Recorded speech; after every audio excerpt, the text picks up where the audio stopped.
From the title of this video, you can already tell what I'm about to talk about, but I just had to digress just because, this is the first video for the year 2025, and I just wanted to touch on, some of the things that I know that a lot of people would be jumping on, to just let you know that, hey, calm down.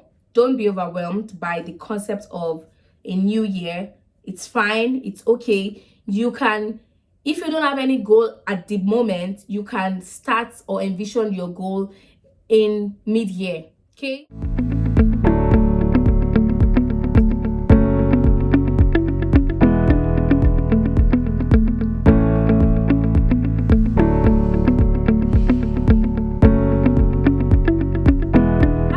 Guys, and welcome back to my channel. My name is Rhoda Oluwafemi. I film about lifestyle, social issues, and adventures. If you're new here, welcome. Where have you been?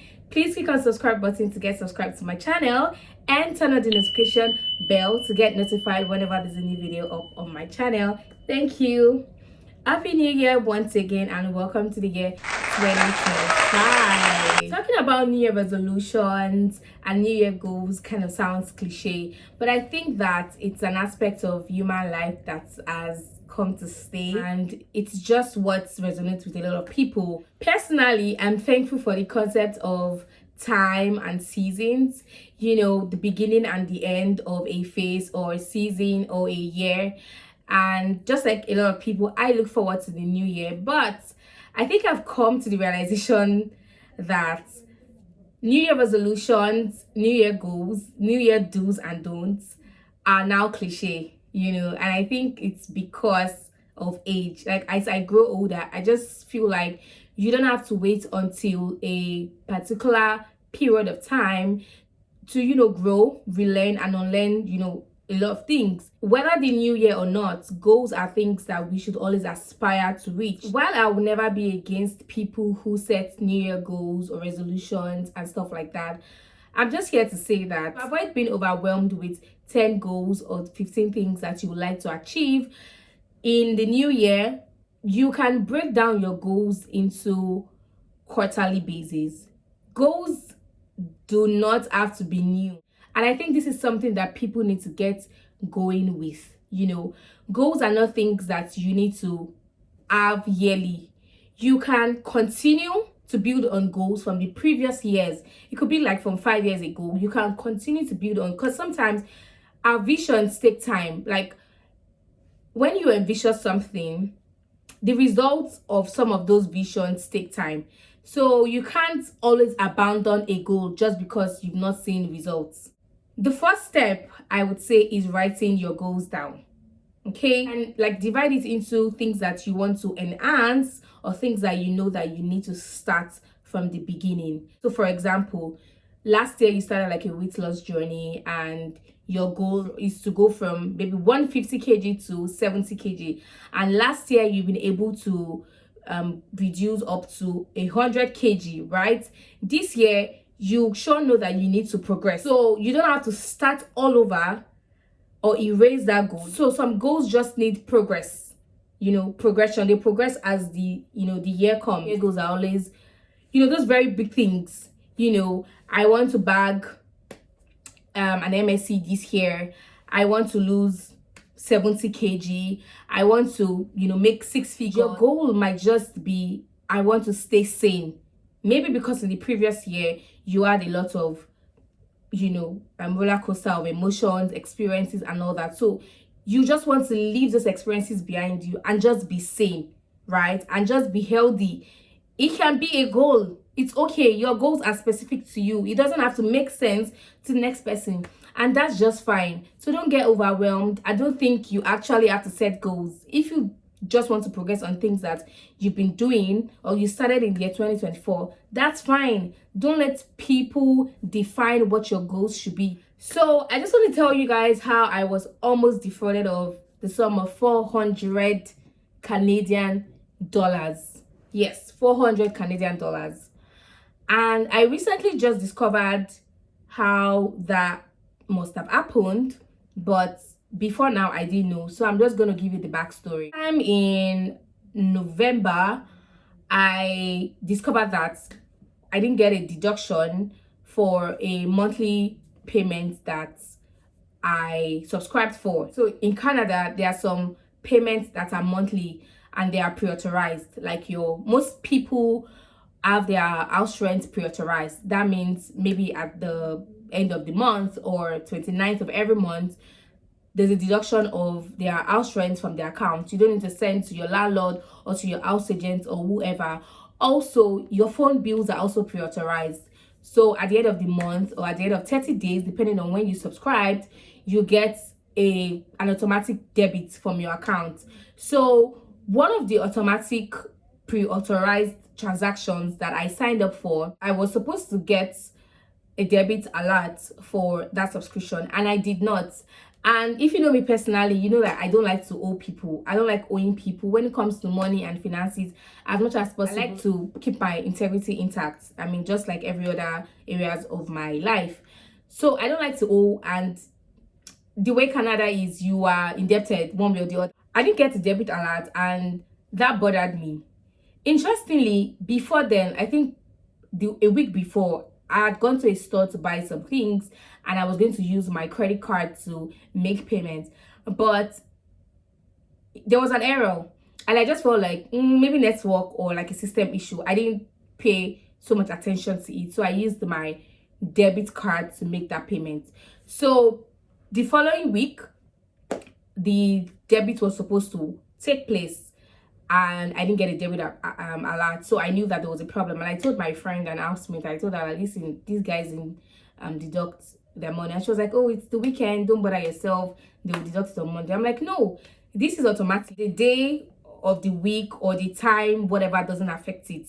If you have already signed up for an automatic pre-authorized debit transaction, they would debit it regardless of whether the end of the month falls on a weekend or whatever. And she was like, oh no, that shouldn't worry, that by Monday they will deduct it. On Sunday, I didn't get a debit alert. On Monday, I waited till I think 12 o'clock.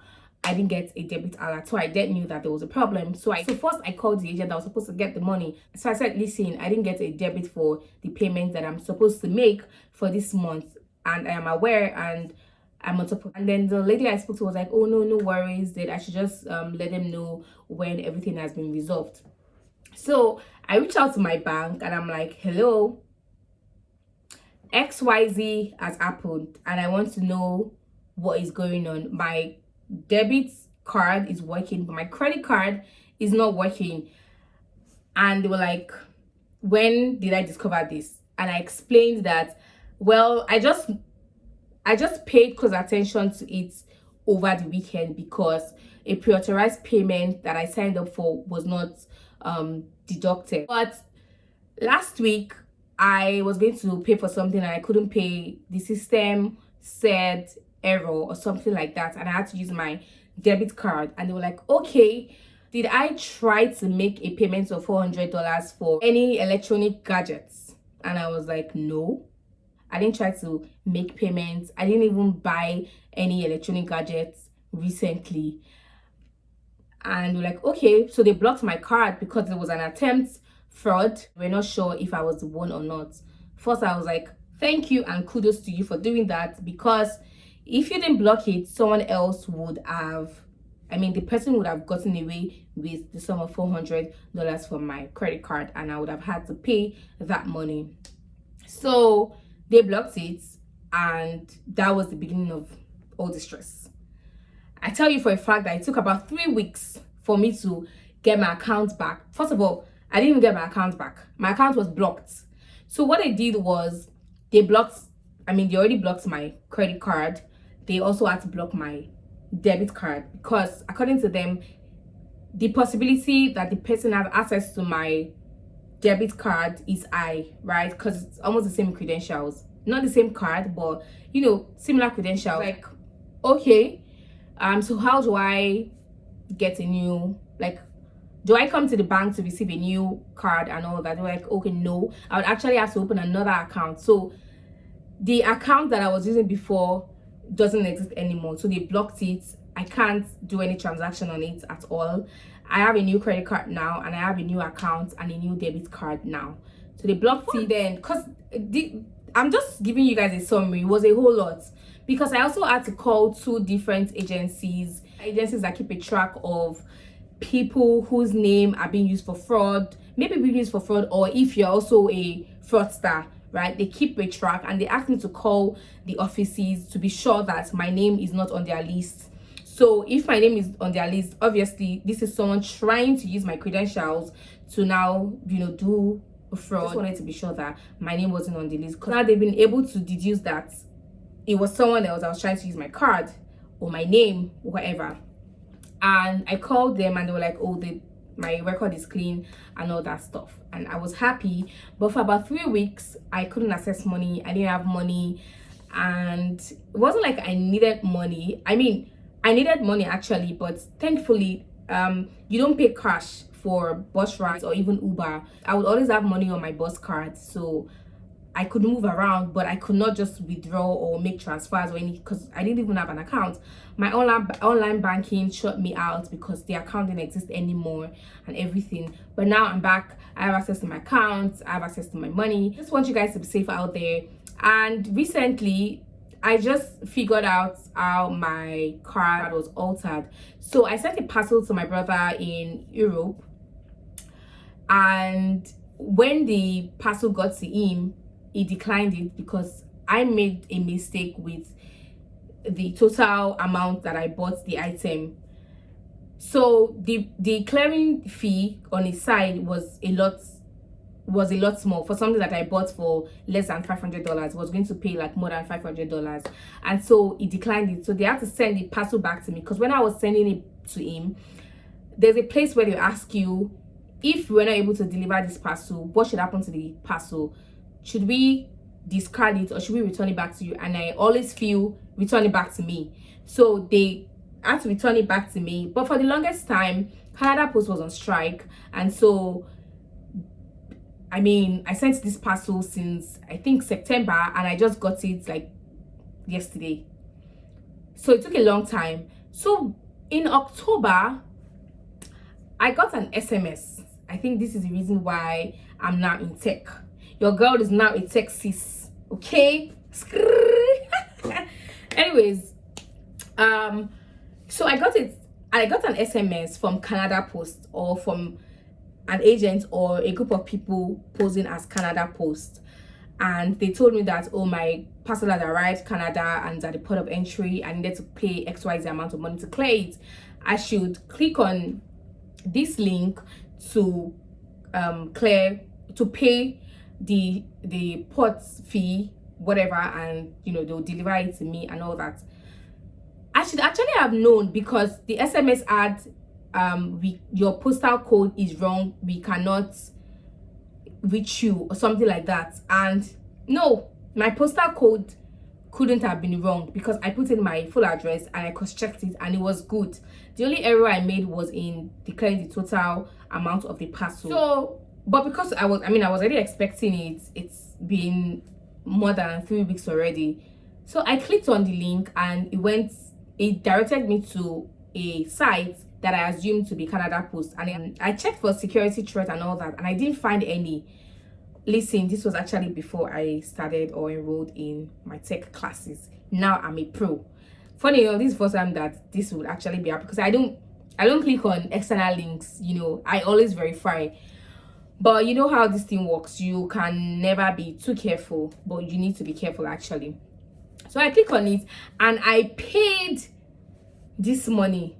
Listen, it wasn't even a lot, so it was less than $3. So I was like, okay, I paid it. I didn't get my parcel. Then in November, I got the same SMS, and this time around the old banking thing already happened, and I just knew that, okay, it might have actually been from this site that my card was altered, and I just figured that these guys were the ones that altered my card.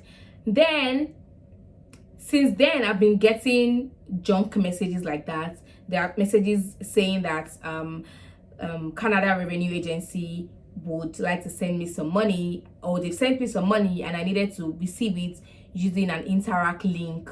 And Interact is what we use to send money and receive money here in Canada. But because I now know that the other link must have exposed me to such threats, I didn't check. I didn't even bother. I just blocked it and reported it. because first of all, CRA will not even send you SMS. No, all communications are done on your profile. So if you are watching this video and you've been getting messages like that, all communications are done through your profile, and obviously your bank accounts. You get your credit alerts if they have any money to send to you, or they call you. And whichever case, always verify. Just always verify. So I now even checked Google. I was just checking to see if, you know, Canada Post would actually send SMSs like that, and I saw that, okay, these are fraud alerts and scam alerts, and I'm like, okay, girl, you snoozed. Because I literally snoozed. I mean, before now I would have said, oh, it could never be me. You see why it's not good to say it could never be, because 6 p.m. that night it is you. But like 6 p.m. that night it is you, you know. So it can actually be you. Just always be careful. Thank you guys for watching. Till I come your way some other time next week. Actually, be good. Bye and happy new year once again. Remember to click on the subscribe button to get subscribed to my channel, and turn on the notification button to get notified whenever there's a new video up on my channel. Bye guys.